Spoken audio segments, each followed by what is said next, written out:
Abdoulaye Mbow laa jëm. La sortie du PM. Avec ses casquettes ci ku ci nekk angle bi nga analyser yow keroog bi nga teewloo sortie bi ba noppi lan lañ mën a jàpp ak yow ci li nga ci décortiquer. waaw d'abord c'est que c'est diversement apprécié. et c'est ça vraiment la loi de la nature. nit saa bu yëkkatee cadeau ñëpp duñu dem dans la même direction. ku nekk dafa am nooy analyser ku nekk dafa am ay angle d'analyse. comme nu ko Mortalla waxee laal na poñ yu bari. poñ yu bari nag bu mu si mun ci doon di nga xam ni di nga jàngat bu si nekk poñ bi lan lay wax ak lan nga si war a mën a gëstu bu baax. ba ma say jiital. mooy bi nga xam ne moom la ñëpp di coow jamono ji. allez maanaam lu ñu naan bicéphalisme au sommet de l'État. maanaam pouvoir boo xam ne dafa am ñaari bopp yoo xam ne dañoo jàkkaarloo fas yéene mattante. ñuy joxe l'exemple véritablement de Ndiaye Senghor. wax ni véritablement tous les ingrédients sont réunis pour une crise au sommet de l'État.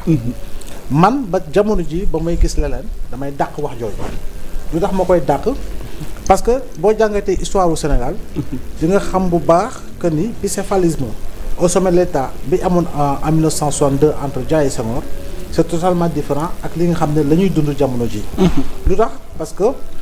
en 62 nous étions pas encore dans un régime présidentialiste. Nous étions dans un régime semi-parlementaire. Le président du conseil mën nga ko duppee tey premier ministre il avait véritablement les pleins pouvoirs te loolu c'était conféré par la constitution. C'est Dia qui détenait le pouvoir en réalité et non pas le président Senghor.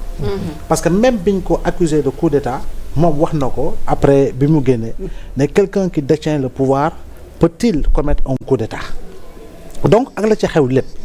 boo ñëwee si li nga xam ne moo am plus tard ab Senghor bi mu ñëwee il a supprimé pendant une longue période le poste de premier ministre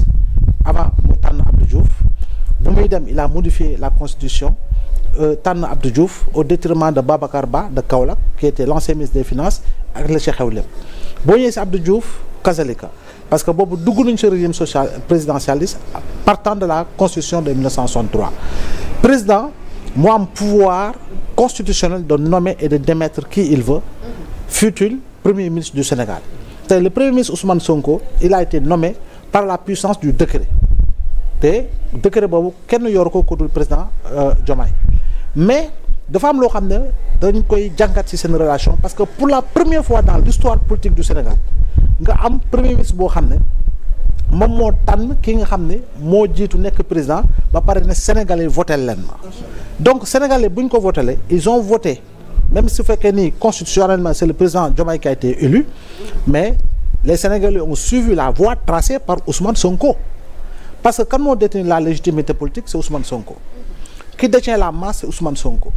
qui détient le parti c'est Ousmane Sonko Diomaye c'est son jeune frère si wàllu liggéey fi ñu bokkoon direction c'est son jeune frère si wàllu àddina parce que tuddee na ko ñaari tuddee na moom ak waajuram doom jeune frère am na dans la constitution du parti parce que ñoom ñoo créé ndoo parti ba pare ñoom ñoo ko jiital kon boog l'âme du projet il s'appelle Ousmane Sonko donc loolu dama koy wax noonu pour waxuma ne moom moo am pouvoir yi waaye damay wax relation yi nga xam ne moo dox seen diggante relation boobu nag aujourd'hui président Diomaye xam ne fi mu toog ki ko bëmëx du kenn ku dul Ousmane Sonko te loolu même dans l'histoire politique du Sénégal c'est une première parce que fii tout leader bu mënut dem du jox kenn te mosoo gis leader boo xam ne mënta dem ba pare jox kenn pour mu dem non bu wax c'est rare refais l'histoire du Sénégal refais l'histoire politique non voilà voilà c'est une première parce que dañ la naan plan A plan B plan Z plan Y tey jii nii leader yu mosul woon mën a dem yëpp tànnuñu kenn ci seen lieutenant pour jiital leen en lieu et place véritablement de leur propre personne donc ça c'est une preuve de générosité pour wane ni en fait le projet comme ñoom ni ñu koy waxee ce n'est pas incarné par une personne mais véritablement toute personne boo xam ne dafa nekk autour mën na nekk un relais par rapport à l'incarnation bi nga xam ne war na ko am ci projet bi donc loolu moo tax man du ma gëmagum lépp li nga xam ne wàllu crise la mënta ñàkk jafe-jafe seen diggante parce que tey kii président la waaye mentoram mooy premier ministre am mënta ñàkk ay différents d'approche mënta ñàkk ay différents ci ay prise de décision mënta ñàkk leen ak leneen mais on doit rappeler une chose président dafa ne crise premier ministre dafa ne crise d'autorité mais n'oublions pas qu'en pleine campagne en perspective des élections législatives premier ministre bi wax nekkoon tête de liste Pastef moo taxaw jàkkaarloog Sénégalais yi ne j'appelle le président Diomaye à prendre ses responsabilités buñ ko fàtte mu ne par la même occasion mu ne j'appelle le ministre de l'Intérieur et le ministre de la Justice à prendre les responsabilités waaye kan mooy seen patron ñoom ñaar mission yi du moom waaye moom foofu bul fàtte ni waxoon na si jamono premier président yow jël ses responsabilités soo ko jëlu ma jël ko parce que boobu subiru na ay attaques si convoi am kon boog bu ñëwaatee wax tu te rendras compte que c'est le même Ousmane Sonko qui parle en réalité c'est le même Ousmane Sonko qui parle moom nu mu ko xalaatee la koy waxee parce que il est spontané au-delà d'être spontané suy wax en réalité il dit ce qu'il pense te pour man loolu dafa nekk loo xam ne xëy na dafa bees dans le landerneau politique sénégalais surtout pour une personne boo xam ne dafa yor ay responsabilités comme responsabilité poste bi nga xamoo di poste premier ministre l'autre élément également si wàllu li nga xam ne wax na ko xëy na moom constaté na ni lu bari si reddition des comptes yi am na fu mu tàgga témbe président lu tax moo wax ni am na fu mu tàgga témbe président si wàllu boppam en pleine conférence de presse moo waxoon que le peuple a le droit de mettre la pression sur la justice comme moom président c'est lui qui définit la politique de la nation c'est le nangam c'est le nangam c'est le nangam c'est le nangam il aurait pu s'il le voulait user des mêmes astuces yi prédécesseurs mi doon user pour véritablement teg justice bi si yoon bi ñu bëgg mu jaar. Prends l'exemple de Khalifa Sall. Pour la première fois dans l'histoire judiciaire du Sénégal quelqu'un en 1 an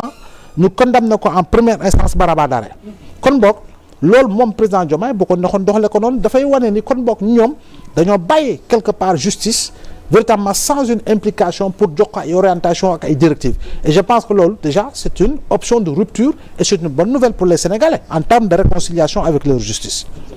wax na ko su ne ay 50 millions xëy na moom dafa jàpp ni 50 millions ak 50 milliards man laa yemale parce que quand il s'agit de l'argent du Sénégalais c'est l'argent du Sénégalais mais xëy na moom jàpp na ni am na ay dossiers brûlants yoo xam ne mi ngi fi des gens que l'on soupçonne je ne dis pas qu'ils ont détourné mais que l'on soupçonne d'avoir détourné des milliards yoo xam ne du moom moo ko wax c'est des rapports véritables ñoo ko wax moo xam Cour des comptes la moo xam OFNAC la moo xam plus tard déclassification de rapports émanant de l'inspection générale d'État yoo xam ne amaana soupçonné nañu ay nit. Il y a aujourd'hui quoi qu'on puisse dire je ne le cite pas pour le stigmatiser mais man Sénégalais bëgg naa xam lan moo ci nekk mais l'achat de 45 milliards d'armement man bëgg naa ko xam te ba léegi waxuñu lu jëm ci loolu donc lépp lu nga xam ne diñ koy jàngat diñ ko wax xam ne ñoo xam ne aujourd'hui benn mébét la ñu am benn mébét mooy que le verrou saute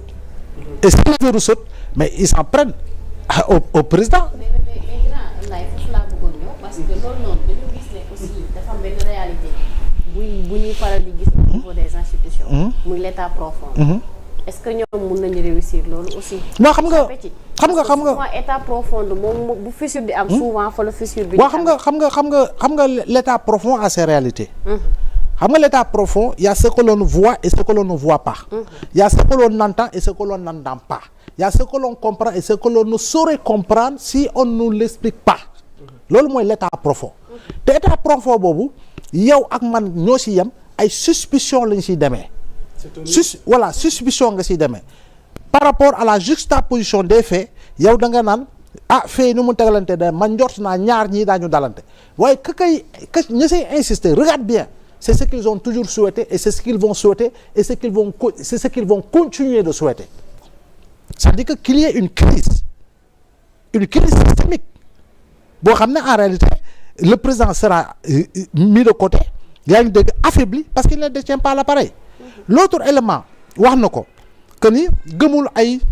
ñoom lu ñu gëm te ñoom bind nañ ko ci seen projet depuis jot nañu bokk xoom lu ñu moom genre yooyu depuis 2019 wax nañ ko état parti ou parti état parce que moom il a même donné l'exemple du parti communiste chinois l'exemple du parti communiste chinois mooy que li Dia waxoon que ni décision am na yoo xam ne mënu ci d'accord parce que il n'en avait pas discuté au sein du parti parce que parti bi mooy njëkk waxtaan en Chine ça se passe comme ça xëy na moom li mu gëm mooy que ni toute décision yoo xam ne war nañ ko jël ñoom war nañu mën a waxtaanee ko ci seen instance su parti même si ça concerne l'État parce que ce sont eux qui incarnent en réalité l'État donc loolu élément boo xam ne loo xam ne dafa factuel quoi c'est un élément ce sont des éléments factuels beneen bi wax na ko te itam yaa Moussa bul sonn fii képp ku nekk ci nguur képp ku yore direction képp ku yoo xam PCA comme Mortala sax y aura toujours des influences internes comme externes ñoo xam ne en réalité tey dañu créer même division entre le PCA et le directeur général pour qu'il y ait conflit entre eux parce que ñoom li leen intéressé c'est préserver leurs intérêts c'est la préservation de leurs intérêts surtout nag nga nekk président de la République aujourd'hui il y a des lobbies et ces lobbies sont en interne il y a également des lobbies qui sont des lobbies externes te lobbies externes yooyu da lay leer na am na ay réew yoo xam ne la ñu bëgg dëgg ci Sénégal amuñu ko mënuñu guñu ko am parce que y a toujours le verrou et le verrou c'est encore Ousmane Sonko lobby yooyu y a des lobbies affairistes qui sont en interne comme qui sont en externe yoo xam ne tamit ils veulent que le verrou saute et le verrou ça reste encore ki nga xam ne mooy Ousmane Sonko c'est le premier parce que c'est le leader charismatique au sein véritablement des militants et sympathisants de Pastef c'est lui qui détient la légitimité politique donc loolu il faut nga bàyyi ci xel am na ñoo xam ne aujourd'hui par rapport ak li nga xam ne soxla nañ ko ci exploitation ressources am na ñoo xam ne li ñu soxla ci wàllu marché am na ñoo xam ne li ñu soxla ci wàllu système de prévarication bi nga xam ne moo fi mës a nekk système de prévarication corruption à outrance détournement à outrance yaa ngi dégg am na ñoo xam ne aujourd'hui mais ils veulent que ce système-là revienne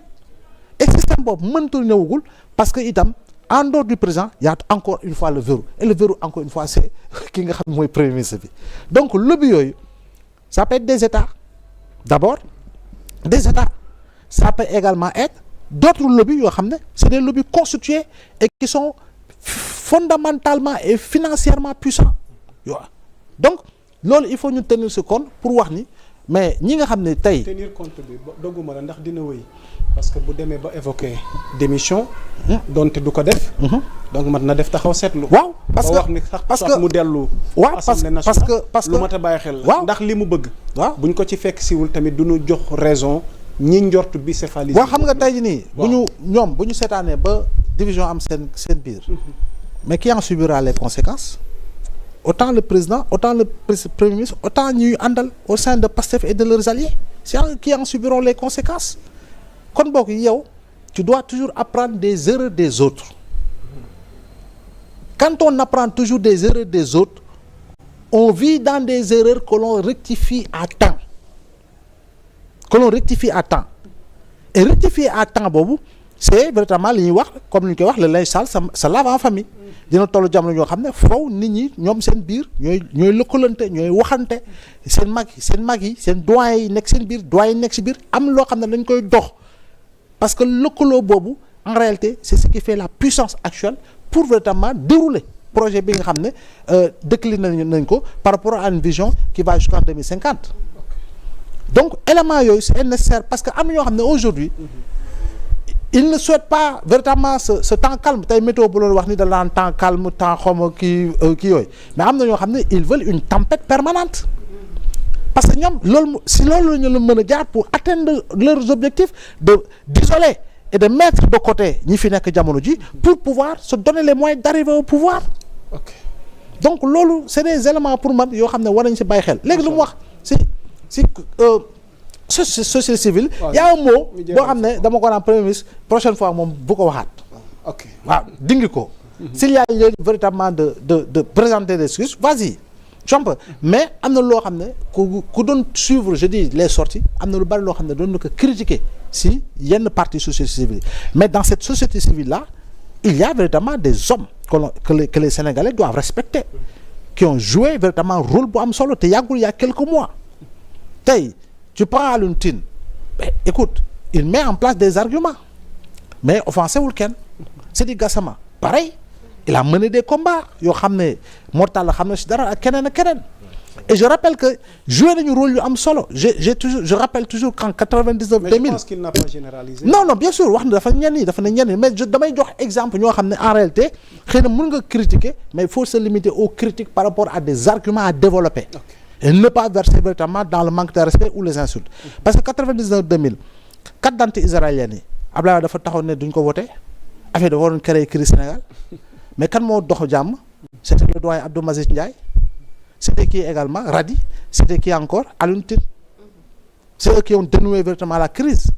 2011 2012 bu ñu ko fàttee yàggul tuuti la révolution de juin 2011 la naissance du M23 kan moo jiite woon M23 c'était encore Alioune Tine quoi qu'on puisse dire donc y a beaucoup d'éléments yoo xam ne il faut ñu tenir ce compte même su fekkee ni effectivement di nga ne mais attention ñoom waruñu seetaan dara dox seen diggante ba féewaloo di dox seen diggante ba xaajaloo di dox seen diggante parce que en réalité su boobaa nag lay perte en réalité du kenn mooy perte mais dañuy booloo perte. C'est important. Voilà. Alors Abba Sow, quel décryptage?